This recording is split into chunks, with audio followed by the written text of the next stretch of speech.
پونے minute جتنا مجھ سے ممکن ہوگا اس بیماری اور کمزوری کے ساتھ آپ کو تکلیف دوں. گھبراؤ گے تو نہیں؟ گھبراؤ گے؟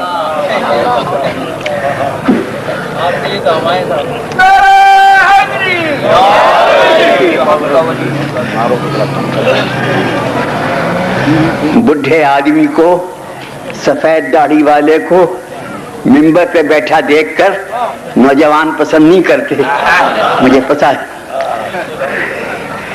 بس بیٹا اسے ختم کرو سلسلے کو.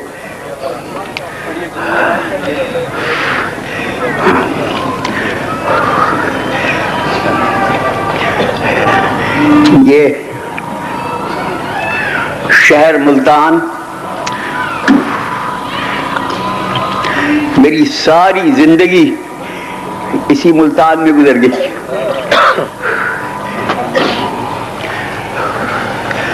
جب میں شروع میں ملتان آیا تھا تو فارغ البال تھا.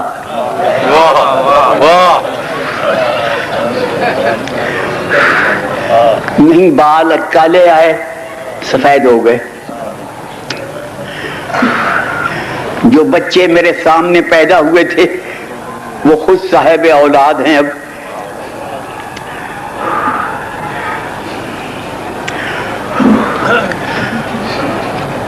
اب میری صحت جواب دے گئی ہے اور مجھ سے بات نہیں کی جاتی. اس لیے آ گیا کہ ایک دفعہ پھر ملتان کو دیکھ لوں.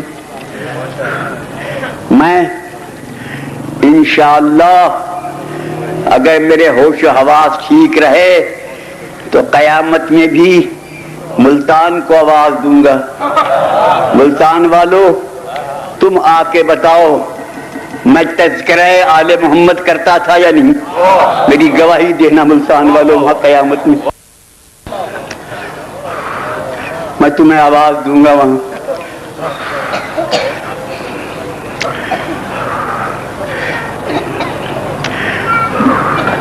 یہ بچہ حیدر جو ابھی آپ کے سامنے پڑھ رہا تھا، پتہ یہ نظم پڑھی، نثر پڑھا، کیا پڑھا، میں تو بالکل کچھ نہیں سنتا.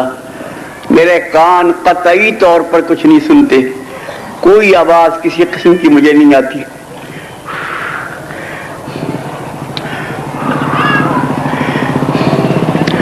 میں اتنا سرکش ہو گیا ہوں کہ کسی کی سنتا ہی نہیں.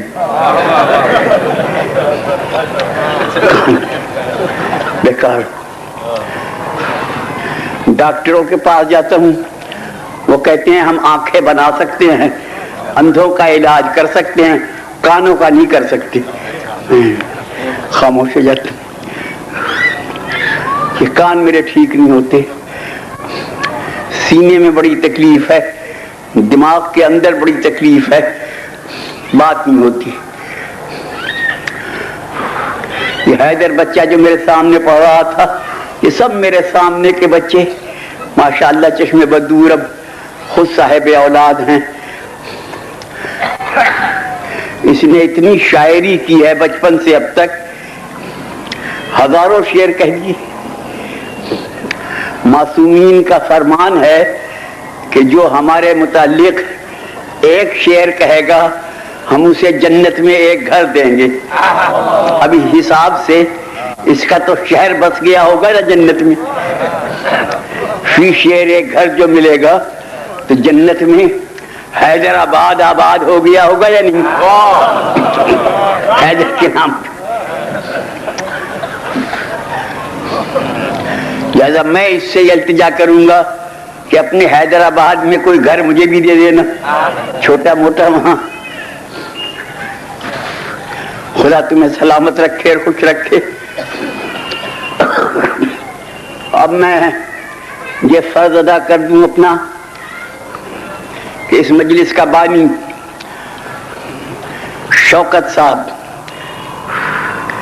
جو میرا کبھی وطن تھا، اب تو یہی وطن ہے، یہی علاقہ، وہاں سے میرے ہم وطن ہیں. میں ان کا وہاں سے وطن سے واقف ہوں.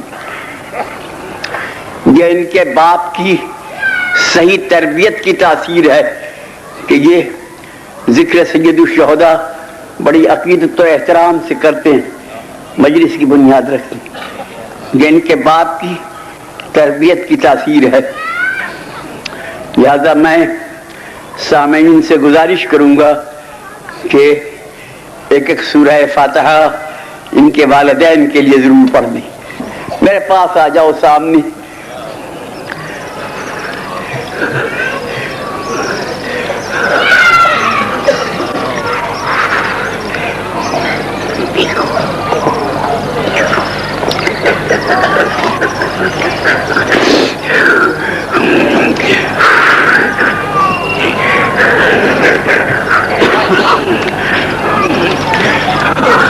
صاحبان یاد نہیں آتی کوئی بات، کیا بات کہوں، بھول جاتا ہوں، اب بات ہوتی نہیں مجھ سے،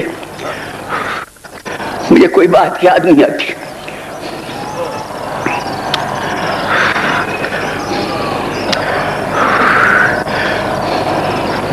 میں کل ایک مجلس میں گیا، وہ گردیزی صاحبان کی طرف سے تھی، اس میں جانا میرا فرض تھا۔ وہاں میں نے یہ کہا تھا، جہاں تک مجھے یاد ہے، کہ اللہ کی تمام مخلوق میں انسان ایک بڑی عجیب مخلوق ہے۔ تو صاحبان میں ٹھیک کہتا ہوں، ہے نا عجیب مخلوق؟ یہ 4 ساڑھے 4 فٹ کا پتلا، 8-7 سیر گوشت، خون، ہڈیاں، اوپر کھال، یہ تو اس کی حقیقت ہے۔ مگر عالم اس کا یہ ہے کہ اپنے مقابلے میں کسی کو نہیں سمجھتا، انسان انسان سے لڑتا ہے، فرشتوں سے لڑتا ہے، حد یہ ہے کہ یہ خدا سے بھی لڑتا ہے، خدا کو خدا ماننے کے لیے تیار نہیں ہوتا۔ تمام اللہ کی مخلوق میں صرف یہ مخلوق ایسی عجیب ہے کہ یہ خدا کو خدا نہیں مانتی، یہ کہتی نہ، ہم تو اسے خدا مانیں گے جسے ہم خود بنائیں، اپنے بنانے والے کو نہیں مانیں گے۔ یہ اس کی ذلت کی انتہا ہے، نہ ماننا تو خدا کو نہ ماننا، اور ماننے پہ آنا تو پتھر کے سامنے ہاتھ جوڑ کے بیٹھ جائے۔ یہ انسان کی حالت ہے۔ میں نے ہندوستان میں دیکھا ہے بڑے بڑے قابل دماغ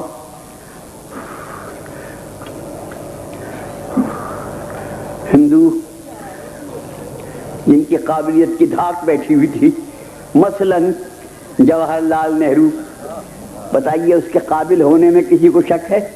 بڑا قابل تھا۔ جب ملک تقسیم ہوا تو ہم مسلمانوں نے علم پسند کیا، ہندوؤں نے دولت پسند کی، جواہر انہوں نے لے لیے، لیاقت ہم نے۔ یہ ہماری ناقدری ہے کہ ہم نے لیاقت کو گولی مار دی، وہ جواہر کو آج تک پوج رہے ہیں۔ بڑا قابل شخص تھا، اس نے تقریر کرنی تو دنیا بھر نے اپنے ریڈیو لگا دینے، کیا کہے گا؟ جب تقریر کر کے گھر آنا، وہی قابل آدمی، وہی لائق آدمی، تو گھر آ کے ایک پتھر کے سامنے ہاتھ جوڑ کے بیٹھ گئی، بابا پنڈت صاحب یہ کیا کر رہے ہو؟ یا تو اتنا علم یا اتنی جہالت، اس پتھر نامراد کو پوج رہے۔ تو اس نے یہ جواب دیا کہ آپ کی غلط فہمی ہے، آپ کو سمجھ نہیں آئی، ہم اس پتھر کو نہیں پوجتے۔ پھر کسے پوجتے ہو؟ کہ ہم سرو شکتیمان کو پوجتے ہیں، نراکار کو پوجتے ہیں، پرم آتما کو پوجتے ہیں، پرم ایشور کو پوجتے ہیں، جن کے معنی ہے اللہ۔ پھر یہ پتھر کے سامنے رکھا ہے کہ ہم گنہگار ہیں، اللہ کے سامنے جاتے ہوئے شرم آتی ہے، ہم نے اس پتھر کو وسیلہ بنایا ہے، اس کی آڑ میں اللہ کے سامنے چلے جاتے ہیں۔ بابا پتھر کو کیوں وسیلہ بنایا ہے؟ کہ ہمیں یقین ہے کہ ہم کتنے ہی گنہگار، یہ پتھر بے گناہ ہے، اس نے کوئی گناہ نہیں کیا. یہاں تو میں بھی قائل ہو گیا ایمان سے کہ بے گناہ کو وسیلہ بنایا نا, کسی گنہگار کو وسیلہ بنانے سے تو پتھر پوری نہ اچھا. ہاں بے گناہی کی بات ہے, قتل کی بات ہے, تاریخ کی بات ہے, شرافت کی بات ہے.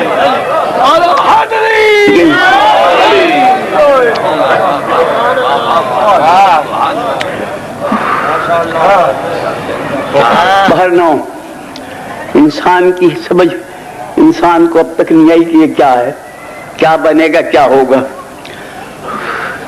اب میں سن رہا ہوں, ان بہرے کانوں سے سنتا ہوں کہ انسان چاند میں جا رہا ہے. جا رہا ہے, ان بچوں کو پتا ہوگا, مجھے تو پتا نہیں. کہتے ہیں کہ چاند میں جا رہا ہے. جب سے اس نے چاند میں جانا شروع کیا ہے تو روز فرشتے میٹنگ کرتے ہیں, ان میں آپس میں یہ گفتگو ہوتی ہے کہ خدا خیر کرے, جنت سے نکالا ہوا پھر واپس آ رہا ہے, اللہ جانے کہاں پہنچے گا, کیا بنے گا, کیا ہوگا. کچھ پتا نہیں اس کا کیا, کہاں پہنچے گا, کیا ہوگا.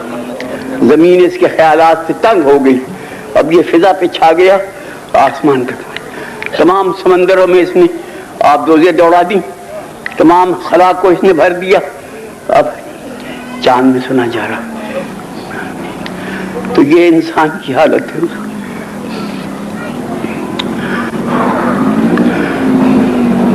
کیا بتاؤں, بات نہیں کی جاتی, اس لیے تھک.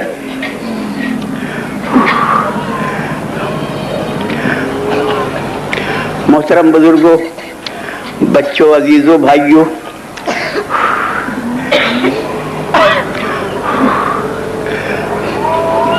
جو انسان کو سمجھ لے, اسے خدا کو سمجھ کہ معرفت میں آسانی ہو جائے. من عرف نفسہ فقد عرف ربہ. جو انسان کو سمجھ لے اسے خدا کی معرفت میں آسانی ہو جائے. یہ سمجھ میں آنے والا معمہ نہیں انسان, عجیب چیز ہے.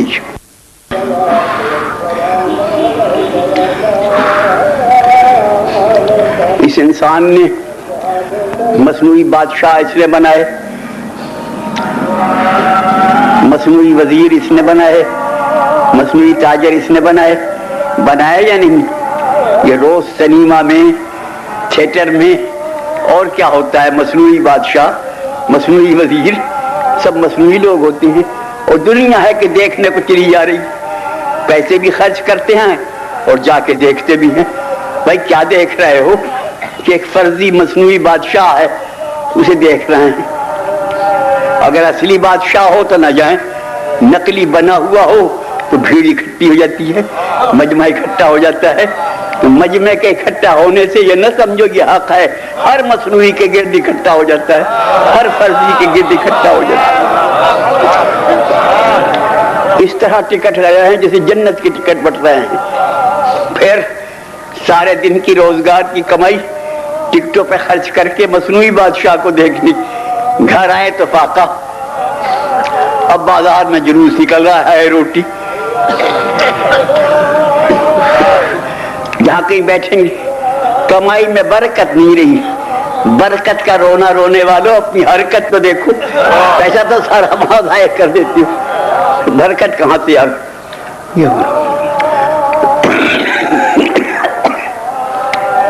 ایک ریچھ والا آ جاتا ہے ریچھ لے کے بازار میں, وہ ریچھ سے تماشا کراتا ہے, دنیا اکٹھی ہے چاروں طرف, پیسے دے رہی ہے. ریچھ کیا بنتا ہے, نمبردار بن کے چل رہا ہے. وہ ایک مصنوعی جعلی فرضی نمبردار کو دیکھنے دنیا آ جاتی. اصلی نمبردار جتنے چاہیں بازار سے گزر جائے کوئی پوچھتا بھی نہیں. پھر یہ ریچھ بیچارہ نمبردار بن کے, ریچھ کا ریچھ ہی ہے کیونکہ باغ دوسرے کے ہاتھ میں ہے. اس نے ریچھ بنا دیا, ریچھ بن گیا, نمبردار بنا دیا, نمبردار بن گیا. خود کا کوئی اختیار نہیں تھا. بہر نو یہ مصنوعی بنا لیتا ہے انسان سب کچھ. یہ اس کی عادت ہے نقل بنانے کی, مصنوعی بنانے کی.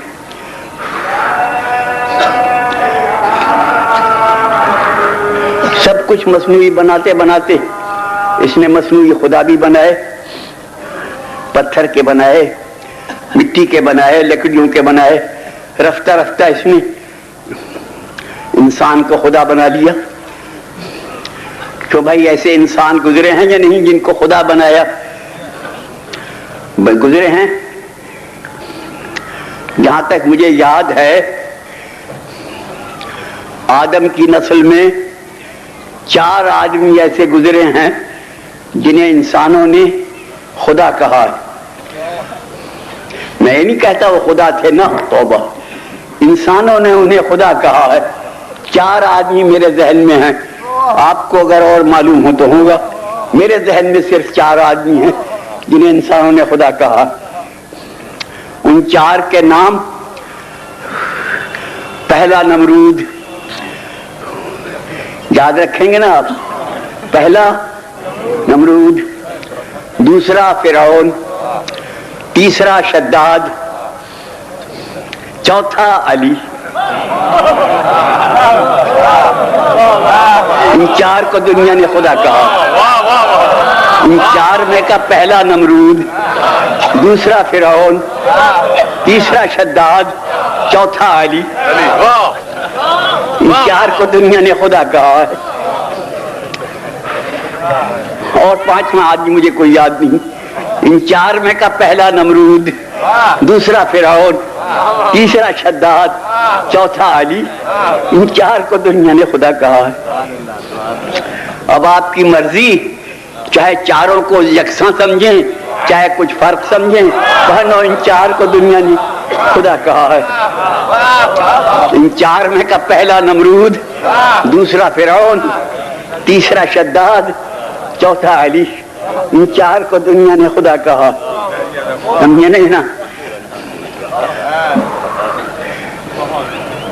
ان میں کیا فرق تھا؟ بظاہر یہ فرق تھا کہ پہلے 3 یعنی نمرود، فرعون، شداد لوگوں کو کہتے تھے ہمیں خدا کہو، نہیں کہو گے تو ہم قتل کر دیں گے. لوگ قتل سے ڈر کے انہیں خدا کہتے تھے. اور چوتھا کہتا تھا خبردار مجھے خدا نہ کہنا، کہو گے تو قتل کر دوں گا. یہ فرق ہے یا نہیں؟ قتل سے ڈر کے خدا کہنا اور بات ہے، اور قتل ہو کے خدا کہنا یہ اور بات ہے. یہ لمبی بات ہے، مجھ میں طاقت نہیں ساری بات کہنے کی. کیوں میرے عزیز بچوں، دوستوں، بزرگوں، وہ انسان اعظم، وہ عالی دماغ و عالی ظرف انسان جو لوگوں کے بنائے سے خدا نہیں بنتا، وہ لوگوں کے بنائے سے خلیفہ بنے گا، بادشاہ بنے گا. انسان کی عادت ہے اگر اسے کچھ بنایا جائے تو وہ بن جاتا ہے. تو میں اپنی بات بتاؤں، میری گواہی دیں گے وہ حضرات جو میرے ساتھ یہاں رہے ہیں 40-45 سال. جب میں شروع میں ممبر پہ بیٹھا تو کسی نے مجھے کہا قبلہ. میں کہا توبہ توبہ توبہ توبہ، میں قبلہ نہیں ہوں، مجھے نہ کہنا. پھر کسی نے پھر اسے ٹوک دیا. جب 2-4 مہینے گزرے لوگ کہتے رہے تو میں چپ ہو گیا کہ شاید ہوں ہی. اس طرح بن جاتے ہیں بننے والے لوگ، بنا دیتے ہیں. اور 2-4 سال گزرنے کے بعد تو یہ حالت ہو گئی کہ کوئی نہیں کہتا تو برا معلوم ہوتا ہے. اس طرح. اب پنجاب میں مجھے محبت سے قبلہ کہتے ہیں. میں پنجاب میں قاف کی جگہ کاف بولا جاتا ہے، قبلہ کی جگہ قبلہ کہتے ہیں. وہ بڑے پیار سے کہتے ہیں کی بلا ہے. مجھے کہتے ہیں میں بڑا خوش ہو جاتا ہوں. چلو بنایا تو صحیح، خوش ہوا تو صحیح. اس طرح بن جاتے ہیں بننے والے. لوگوں نے خدا بنایا، بن گئے. نمرود کو پتا تھا میں خدا نہیں ہوں، مگر لوگ جو کہتے تھے چلو کہتے جو ہیں ٹھیک ہے. فرعون کو پتا تھا میں خدا نہیں ہوں، مگر لوگ جو کہتے تھے. اس طرح بن جاتے ہیں بننے والے لوگ، بنا دیتے ہیں.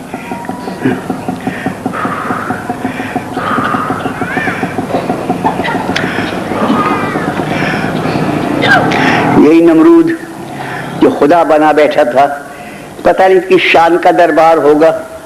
اللہ جانے کتنی شان و شوکت ہوگی.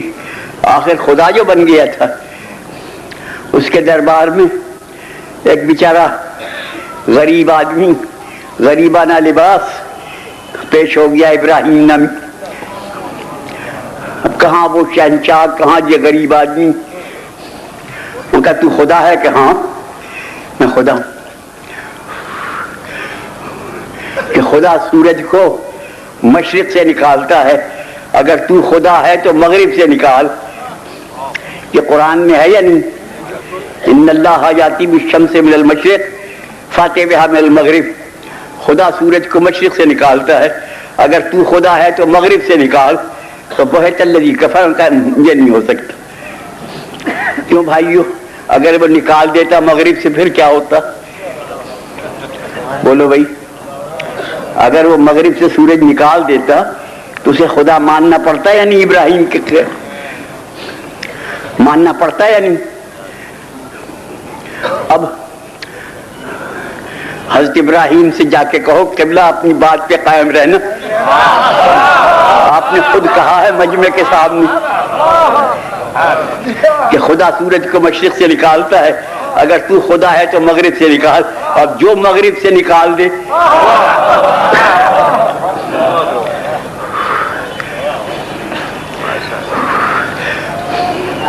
بزرگان من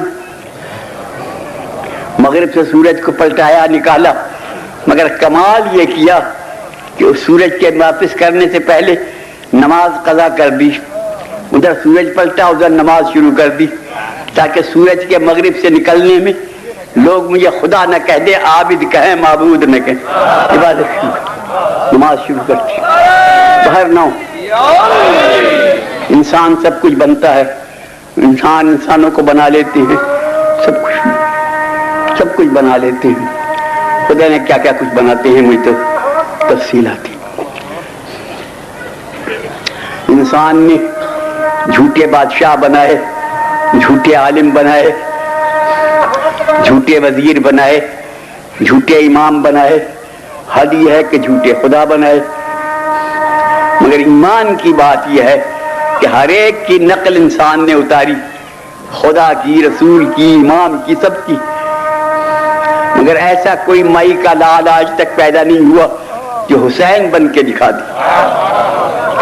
حسین کی نقل کوئی نہیں اتار سکا, دوسرا حسین کوئی نہیں بنا سکا. آج تک دنیا میں دوسرا حسین نہیں بنا سکا کوئی. دوسرا خدا بنایا, دوسرے رسول بنائے, دوسرا حسین کوئی نہیں بنا سکا. کس کی ہمت ہے جوان بیٹے کے کلیجے سے برچی کھینچے, جو بچے کو تیر کھلائے,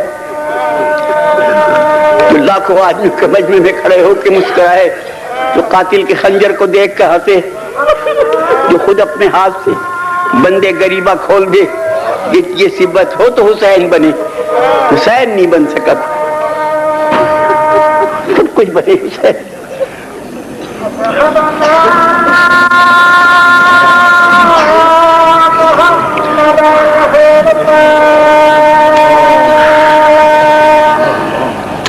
بتاؤ بھائیو,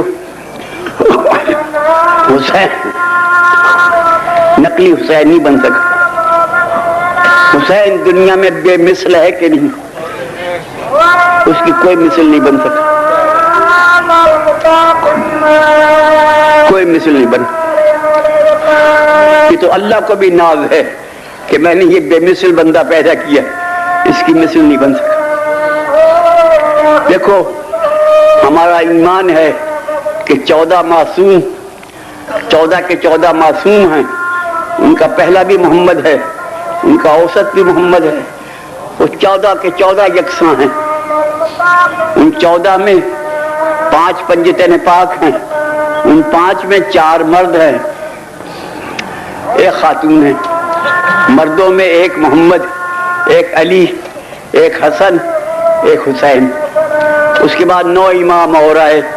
ان 9 میں محمد بھی دوسرا آ گیا.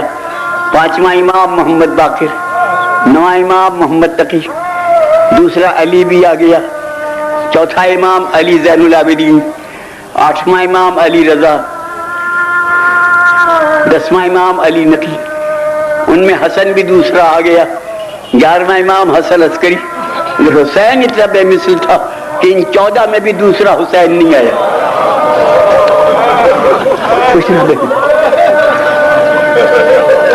حسین دوسرا پیدا ہوا ہی نہیں، ایسا بے مثل انسان۔ اس نے دنیا بھر کی بے مثالی اس کے گرد اکٹھی ہو گئی۔ اب بتاؤ، میں مختصر کرتا ہوں، کبھی جب میری صحت تھی یہ مضامین بڑے لمبے بیان ہوتے تھے، اب تو بس کی بات نہیں رہی۔ بتاؤ، تمام دنیا کے انبیاء میں حسین کا نانا بے مثل ہے کہ نہیں؟ بولو بھائی، بے مثل ہے۔ اور دنیا بھر کے اولیاء میں، ولیوں میں حسین کا باپ بے مثل ہے کہ نہیں؟ دنیا بھر کی خواتین میں حسین کی ماں بے مثل ہے کہ نہیں؟ دنیا بھر کے ائمہ میں حسین کا بھائی حسن بے مثل ہے کہ نہیں؟ اور ذرا سنبھل کے بتانا، دنیا بھر کی بہنوں میں حسین کی بہن بے مثل ہے۔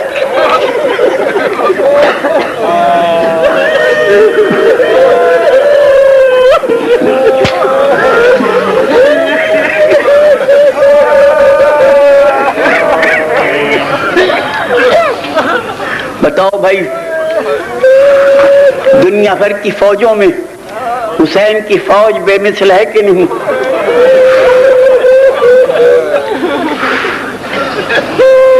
بولو بھائی، دنیا بھر کے دوستوں میں حسین کے دوست بے مثل ہے؟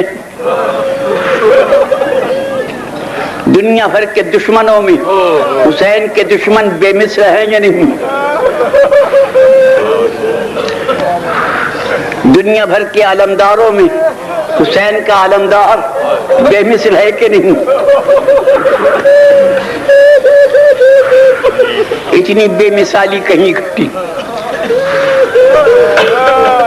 آپ کو یاد ہوگا کبھی میں اپنی تقریر میں یہ فقرہ کہا کرتا تھا، اب تو میں بھول گیا، اتفاق سے اس وقت یاد آ گیا کہ دنیا میں سب سے بڑی شخصیت رسالت مآب کی، ان سے بڑا کوئی، پھر ان کے اصحاب، سبحان اللہ، رسول کے اصحاب کے شان میں لوگوں نے مذہب بنا لیے، کتابیں لکھ لی۔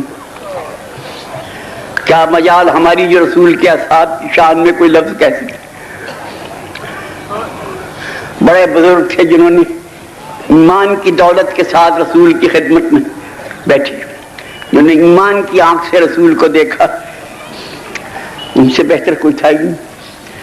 مگر حسین کے اصحاب میں اور رسول کے اصحاب میں بظاہر یہ فرق نظر آتا ہے کہ میدان جنگ میں مصیبت کے وقت رسول اپنے اصحاب سے کہتے تھے آؤ، میں یہاں ہوں، ادھر آؤ، اور حسین کہتا تھا جاؤ۔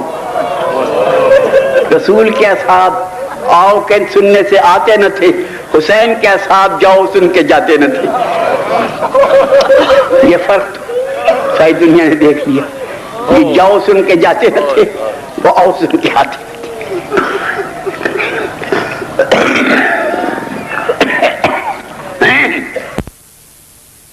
دیکھا اپنی ایسے بے مثال صاحب کسے ملے دنیا میں؟ کسی کو نہیں۔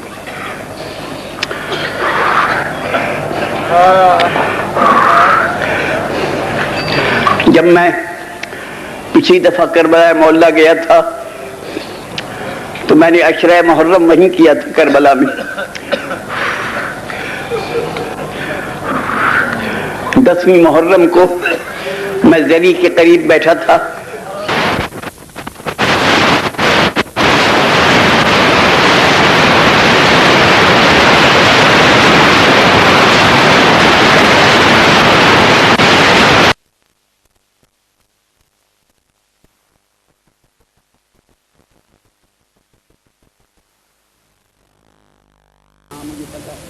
وہ مسیب کے رہنے والے تھے، ٹھیک ہے، ان کا کیا واقعہ ہوا تھا میں نے کہا جی مجھے جو یاد ہے یہ ہے کہ جب ظہر کا وقت ہوا تو انہوں نے حسین سے کہا مولا ظہر کا وقت ہے۔